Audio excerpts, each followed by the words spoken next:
বিসমিল্লাহির রহমানির রহিম। আজকে আমরা অত্যন্ত একটি দুঃখজনক বিষয় নিয়ে আজকে আপনাদের মাঝে হাজির হয়েছি। তো বিষয়টি হচ্ছে গত ২২ তারিখ দিবাগত রাত অর্থাৎ ২৩ তারিখের রাত্রে একটি এ খুব গভীর মানে একটা গভীর রাতে এ খুব মারাত্মক ধরনের একটি ঘটনা ঘটেছে এই বাড়িতে।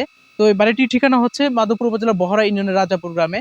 তো আমার সঙ্গে যিনি দাঁড়িয়ে আছেন উনার ভাই সহ উনার ভাই, ভাবি, ছোট ভাই, বড় ভাই সহ অনেকেই এতে ক্ষতিগ্রস্ত হয়েছে। একটি মারামারি জায়গা সম্পত্তি একটা বিষয় নিয়ে তাদের মধ্যে একটি কথাকুপন চলে, তারপরেই শুরু হয় মারামারি। একদম চাইনিজ কুড়াল দ্বারা তাই আঘাত করা হয়, যেটি আমি শুনেছি বা আমি রিপোর্ট অনুযায়ী যেটি দেখেছি। আপনারা দেখতে পাচ্ছেন এই ইতিমধ্যে যিনি আঘাতপ্রাপ্ত হয়েছেন, আঘাতের বৈশিষ্ট্য এবং উল্লিখিত ঘটনায় মাধবপুর থানাতে একটি অভিযোগ দায়ের করা হয়েছে, এজাহার দায়ের করা হয়েছে।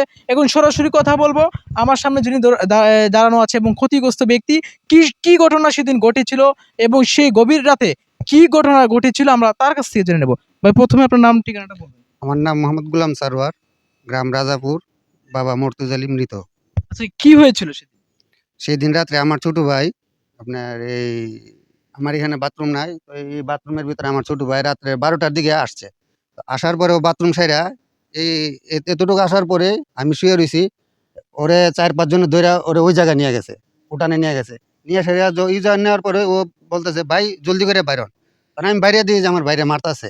তখন আমি গিয়া সেরা আমার ভাইরে গিয়া বাঁচাইতে চাইছি। আমি আমার ভাইরে বাঁচাইতে গিয়া সেরা আমি যখন আমার ভাইরে ধরছি, আমার পিছন দিয়ে আমারে অনেক আঘাত করছে। রিপোর্ট আছে আমার কাছে। তো অনেক মারধরে আচ্ছা, আমার এই ঘটনায় আর কে কে আহত হয়েছে? তারপরে এই চিল্লাচিল্লি শোনার পরে আমার বড় ভাই পাশের বাড়িতে থাকে। পাশে যে ঘরটা আছে ওইটা আমার বড় ভাইয়ের। চিল্লাচিল্লি শোনার পরে আমার ভাই আসছে। ভাই আসার পরে ভাই এখানে খাড়ানোর পরে আমার ভাইরে চাইনিজ একটা কুড়াল আছে ওদের কাছে। ২ টা কুড়াল। ওর একটা দুলাভাই আছে, জনি করে নাম। আর ওর শালা ২ জনে হাতে ২ টা চাইনিজ কুড়াল। নিয়ে সেটা তারপরে আমার ভাইরে একটা কোপ দিছে আমার এই ভাইয়ের মাথায়, এই জায়গায়। কোপ দেওয়ার পরে ভাই এখানে পড়ে গেছে। তারপরে আমার ভাবি আসছে পিছনে। আমার ভাবিরও চাইনিজ কুড়াল দিয়া ওরা আঘাত করছে। এই ঘটনায় কতজন আহত হয়েছে? মোট আহত হয়েছে ৪ জন গুরুতর, আর ২ জন মহিলা আহত হইছে।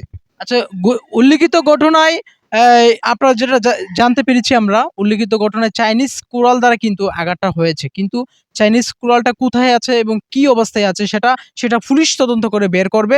এবং এখানে যে রিপোর্টটা আমরা দেখতে পাচ্ছি বা আমরা যে ফটোটা আমরা পেয়েছি, এই ফটোতে দেখা যাচ্ছে যে একটা খুব ভয়ানক একটি অস্ত্র দ্বারা এটা আঘাত করা হয়েছে, যেটি ৪ জন ব্যক্তিকে আঘাত করা হয়েছে। এর মধ্যে ৩ জন ব্যক্তি গুরুতর অবস্থা দেখতে পাচ্ছি আমি। আচ্ছা, উনারা এখন কোথায় আছে? আমার আহত ব্যক্তিরা কোথায় আছে? ২ জন আছে ঢাকা, ওরা চিকিৎসা চলতেছে। আইসিইউতে আছে একজন। আ আরেকজন উনারও অবস্থা খারাপ। ওই ডাক্তারের কাছে আবার উনারে নিয়া যাইতে হইব। ডাক্তারে বইলা দিছে। আমার আইসিইউতে কে আছে? আমার আমার ভাবি আছে আইসিইউতে। উনার ব্রেইনে আঘাত হইছে। আচ্ছা, তাহলে আপনাদের বাড়িতে আরো যে মহিলারা ছিল তারা তারা তারা কি আহত হয়েছে? জি, অনেকে আহত হইছে এখানে। মানে আমাদেরকে স্বাভাবিক বাঁচাইতে গিয়ে আহত সেটা হয়েছে? জি ওরা অনেকে আহত হইছে। স্বাভাবিক। স্বাভাবিকভাবে আহত হইছে এই অনেকে। ঘটনা কি পাড়া প্রতিবেশী সবাই জানে? জি, অনেকে জানে। গভীর রাতে তো ঘটনাটা ঘটছে। আমাদেরকে মারার পরে চিল্লাচিল্লি শোনার পরে তখন প্রতিবেশীরা আসছে। আইসা দেখে যে আমরা শুইয়া রইছি। আমাদের অবস্থা তারাও তাহলে তারপরে মূলত জমি সংক্রান্ত বিষয় নিয়ে আর এই টয়লেটে যাওয়ার বিষয়টা নিয়ে। রিনার মিনারা আমার ভাইবো ওরা দেখি উঠানি আমাকে কি হইলো তখন ভাইও আসছে বুঝছেন নি আইসা ভাই এসে বলতেছে যে তোমরা কি করতেছো বলতে বাইরে ধাক্কা মেরে ফেলে দিছে তারপরে এখানে অনেক মোটা মোটা ব্যান্দা দিয়ে মারধর করা হয়েছে বুঝছেন নি মারধর করার পর তারপর মার অনেক লোক তারা এই দিক দিয়ে আসছে তারা বোন জামাই যে জনি তারাও আসছে তারপর অনেক মারধর করা হয়েছে করতে করতে তারা ৫ মিনিটের ভিতর বেশি সময় লাগেনি মানুষ তখন ঘুমিয়ে তার ওই পাশের বাড়িতে কয়েকজন লোক শুধু এরা ছেলেরা বাড়িতে আসছিল তারা শুধু আসছে তা আসা দেখে এর ভিতর আমরা খুনাখুনি মারামারি হয়ে গেছে। রাতের বেলা কিন্তু আমরা কিছু জানি না। সকালবেলা আসে তারপর আমরা শুনলাম কি এরা ভাই, ভাই নাকি বাড়ির জায়গা নিয়ে মারধর করছে আরকি। একজনের অনেক মারামারি করছে। এইটাই আরকি।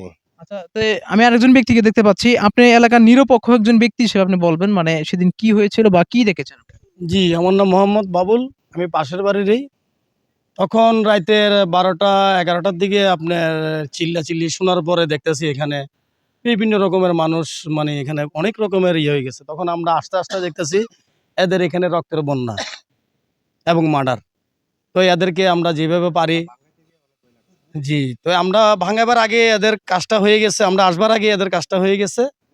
গভীর রাতে হইছে। তখন আমরা আইসা আর কি করব? তো এই রুগীদেরকে যেভাবে পারি সেভ করে আপনার মাইক্রোতে পারি, ইয়েতে পারি আমরা আপনার হাসপাতালে পাঠায় দিছি। এবং আমরা আসি যদি দেখতাম বুঝতে পেরে থাকতে পারতাম তাহলে এই কাজটা ধরতে পারতাম, কিন্তু এটা হঠাৎ 10 মিনিটের ভিতরে কাজটা হয়ে গেছে।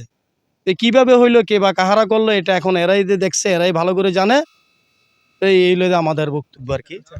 যাওয়ার পরে এরা আবার আক্রমণ শুরু করছে, আবার এরা এখানে ঘটনার পরে আবারও জামাল হয়েছে। জি জি, সদরে মাধবপুর সদরে, হসপিটালে জামাল হয়েছে। জি হসপিটালে টেলারে কি হয়েছে, আবার মারতেছে।